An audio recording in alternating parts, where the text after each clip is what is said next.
like hypnosis is the oldest conception of a psychotherapy. It's the first time a talking interaction was thought to have a possible effect in treating illness. And it turns out that it does very modern things to one's brain. It can actually help you change experiences like pain, anxiety, and depression. It says, here lies Harold Gordon Maxfield. See, it wasn't psychosomatic, you know. One of the problems we have in medicine is if you tell a patient it's all in your head, they can't get better. You know why they can't get better? Because it's embarrassing to get better. If you improve, they say, see, we told you it was all in your head. And it's not true. All problems are mind and body problems. So I'll show you one more example about hypnosis that I think is a pretty visually interesting one about how the power of the mind can affect the body. This was a bricklayer in California. Until recently, the housing industry was a very robust industry, and as a bricklayer, he was making more money than I was as a young professor. A defective ladder collapsed on his hand, and this was his hand in full extension 2 years after the injury. So he was in terrible shape. He had become depressed, he'd lost his job, his wife left him, and he couldn't use his hand. And the insurance company was accusing him of faking it. They said they actually followed him around filming him to try to show that he was using the hand, which he wasn't. And they suggested that Dr. Chase, one of our outstanding Stanford hand surgeons, amputate his index finger. They said, you'll never get a usable hand if you don't. And Dr. Chase, like all good surgeons, said, you know what, that's a last resort, that's not a first resort.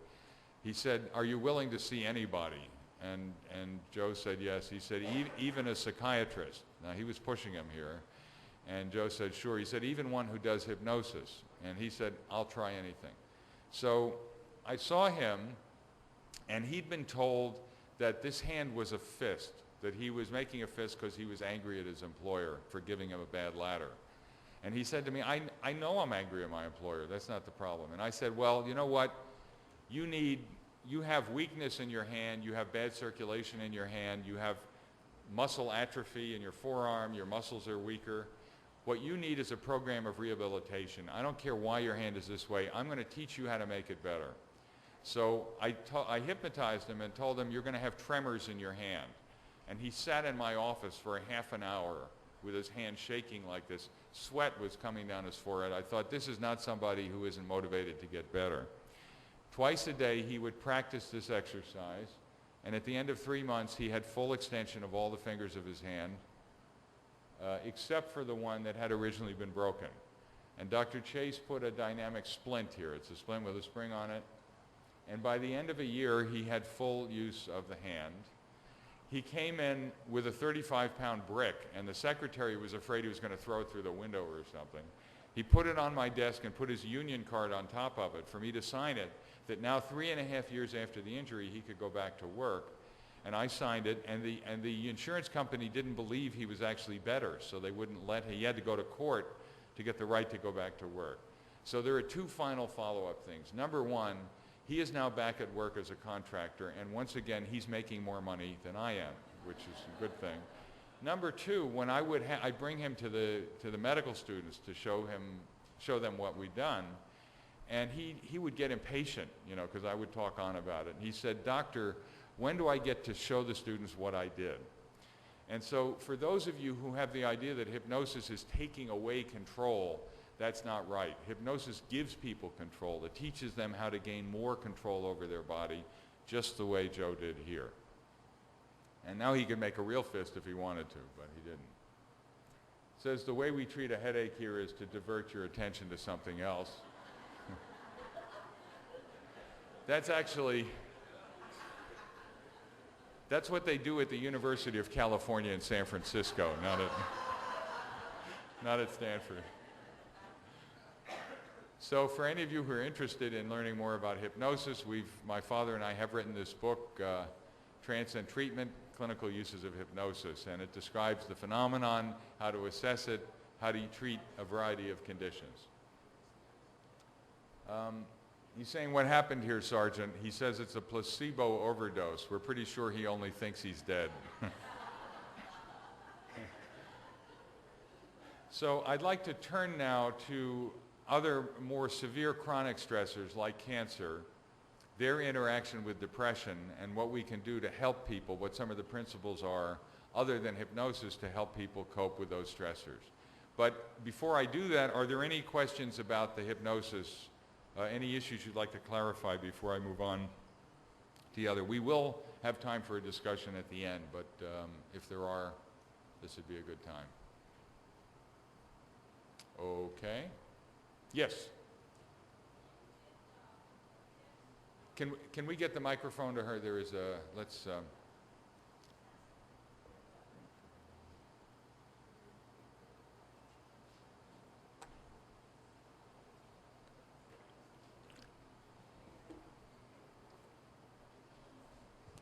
you did the hypnosis, I could visualize myself in the tub, but I didn't quite feel like I was floating. Does that mean I wasn't hypnotized? Or? Well, it may be. I see you've got a crutch there. Are you you hurting too? Do you have some pain, or are you? No, not anymore. Okay. It doesn't necessarily mean that. Some people are better at certain kinds of imagery than others. So some people are more visual and some are more kinesthetic. They feel things more. So your part of the hypnosis experience may have been more visual than physical. You're probably not very hypnotizable, but you're likely to be in the middle. You're likely to be somewhat hypnotizable. So would that mean that I could learn how to be hypnotized? You could learn to use it for problems you need to deal with. You would probably never become an extremely hypnotizable person, but you could learn to use what ability you have to deal with the problem you have. I tend to focus more on dealing with the problem than on increasing people's hypnotizability. That often doesn't work so well. Ricky. Thank you. Yeah. Okay. Okay, good. We will have an open forum. But one more question. You have a microphone there? Just quickly pass the mic, and then we'll go on, but I just thought it'd be good. Is there a license required to practice hypnosis, or can anyone or any physician just say that I can hypnotize? Well, I'm not an attorney, and I don't know Filipino law. In the United States, there are people who just advertise themselves as hypnotists without any licensing. They may have a weekend of training somewhere. It's not a good thing. I advise anybody who wants help with hypnosis to go to a licensed and trained professional who also uses hypnosis. So a doctor, a psychologist, a dentist, a social worker, someone who has their clinical training and licensure and then knows how to use hypnosis. Okay, so we will now go on and talk about another more serious kind of stress that can also complicate depression, and that's the stress of having cancer. This is a model that was made by one of my breast cancer patients to show what had happened to her body as a result of having cancer. And you can see that she had a modified radical mastectomy, she had a tram flap reconstruction from her abdomen, she had radiation burns, she had a new biopsy incision. And it's a way of reminding us that cancer isn't just one stress, it's a whole series of stressors. It's a whole collection of things that make it uncomfortable for people, and it's a constant reminder of the illness that they're dealing with. So the stressors involve fears of death, and despite the fact I mentioned earlier that half of all people diagnosed with cancer will live to die of something else, almost everyone who's told they have cancer thinks it's going to kill them. So they all have to deal with the existential concern, even though half of them will not die of cancer. They have to make important treatment decisions. They have to deal with pain. They lose a lot of the social contact that makes them feel good. They spend a lot of time in waiting rooms reading old magazines. It's a difficult life for people to live, and it has a whole series of stressors with them. And even worse is what we call the prison of positive thinking. There are people who feel that they're supposed to put on a happy face and pretend everything is fine. One of my breast cancer patients started to cry, and her husband said, "Don't cry, you'll make the cancer spread." And it's a good thing the husband wasn't in the room with the other women in the group, or I don't think he would have gotten out alive. But there is this sense that you're supposed to act happy. If you act happy all the time when you have cancer, then you really have a psychiatric problem, and I've got the right medication. It's not that I've had cancer patients say to me, you know, my life has never been the same since I got cancer. In many ways, it's better. That is, I've changed my priorities in life. I think of things differently. It's not the same, that's true.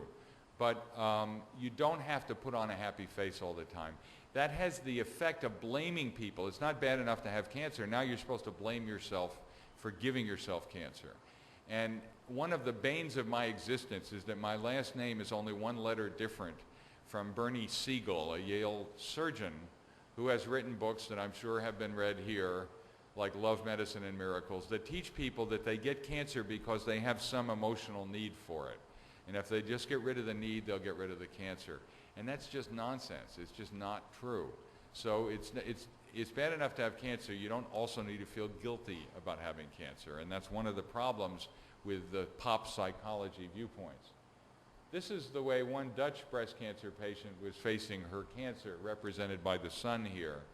And one thing to note is that while she's got an umbrella, it's closed, it isn't open.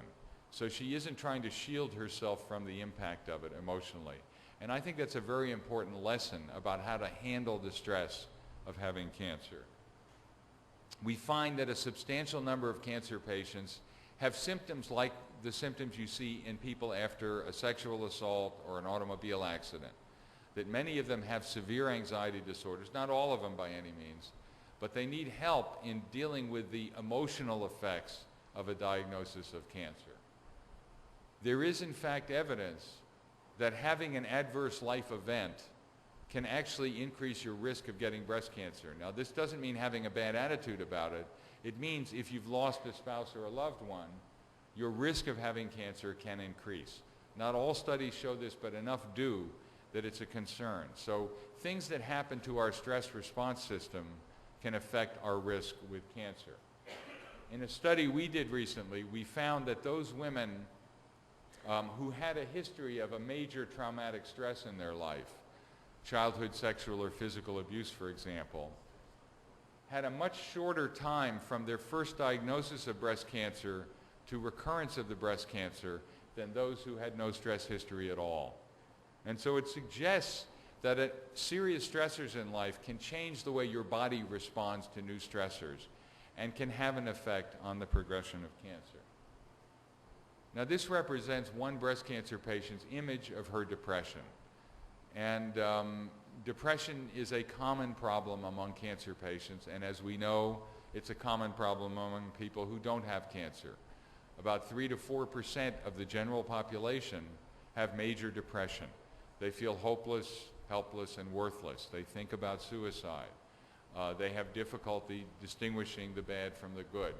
And one little clinical tip that I like to give, because one of the problems with depression is that because people feel ashamed when they're depressed, they tend to hide it. They tend to avoid people. They stay away from social contact. They feel they don't deserve attention from other people. So sometimes you can miss it. You can just think, well, they're just preoccupied, or they just don't want to be around other people very much. And one sort of little emotional tip to keep in mind is, when you're around an anxious person, how do you generally feel? What's your own emotion? Yeah, you get anxious too. What feeling do you have often when you're around a depressed person? Yeah, you can feel sad, but there's often another feeling. Rejection? Is that what I heard? Rejection? Yeah, you know, you sometimes get angry at them because they're not responding to you. They're not thanking you for what you're doing. They're wrapped up in themselves, and you want to shake them by the neck and say, come on, it's not that bad. You know, get on with it. And they can't. If they could, they would. In fact, the worst thing you can do is to try and talk a depressed person out of their depression, to say it's not so bad. They just assume you don't know how bad it is. It's much better to let them talk about how bad they feel. But if you find yourself suddenly getting irritated with somebody, one question to ask yourself is that person depressed? Because depressed people will tend to make you irritated. By the way, this Dutch cancer patient made the sculpture to depict her own despair